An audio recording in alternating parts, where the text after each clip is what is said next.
అన్న హాయ్ అన్న. హాయ్. నా కన్నప్ప సినిమా ఈ నెల 25వ తారీఖున రావాల్సిన సినిమా మళ్ళీ పోస్ట్ పోన్ అంటున్నారు. అసలు ఏం జరిగింది అనుకోవచ్చు Kannappa cinema? 1 month back movie అంతా ప్రివ్యూ చేశారు మొత్తం.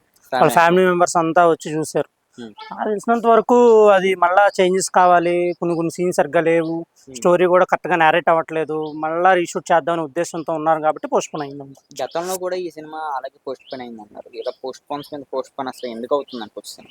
అదే స్టోరీ అనేది కరెక్ట్గా అవుట్పుట్ అనేది రాకపోతే రీషూట్ అనేది చేయాలి కాబట్టి చేద్దాం అనుకుంటున్నారు. దీని మీద కూడా చాలా ట్రోలింగ్స్ అవుతున్నాయి. అసలు ఏం చెప్తున్నారు మూవీ టీమ్ అసలు ఇప్పుడున్న ఆడియన్స్? మెయిన్ స్టోరీలో డైరెక్టర్కి మంచిగా స్కోప్ ఇవ్వకపోతే వీళ్ళే ఇన్వాల్వ్ అవుతా ఉంటే ఇలాగే జరుగుతూ ఉంటుంది అనుకోవచ్చు మనం. అయినా మరో విషయం, ఇప్పుడు ఈ కన్నప్ప సినిమాలో చాలా మంది బిగ్ స్టార్స్ ఉన్నారు.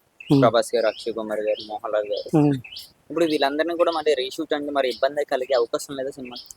మోహన్ బాబు గారు మా చెప్తే ఎవరన్నా కాదనరు.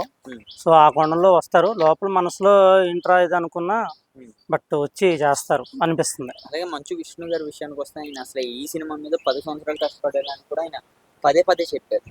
మరి అంత కష్టపడిన వ్యక్తి అసలు ఎందుకని ఇంత రీషూట్? అవన్నీ డైలాగులు ఏదో స్కోప్ హై పెంచడానికి 10 సంవత్సరాలు అని చెప్తారే కానీ అంతేం అవసరం లేదు.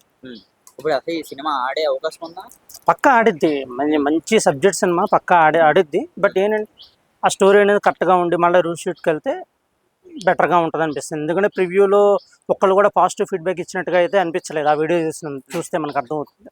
దీని మీద కూడా మంచు మనోజ్ గారు కూడా కొన్ని ట్విట్టర్లో కొన్ని వ్యాఖ్యలు అయితే చేస్తున్నారు. సో అట్లా పేర్ల కన్నా అసలు ఏంటి అనుకోవచ్చు వాళ్ళిద్దరు? నిజంగా చూశాను నిన్నే ఏదో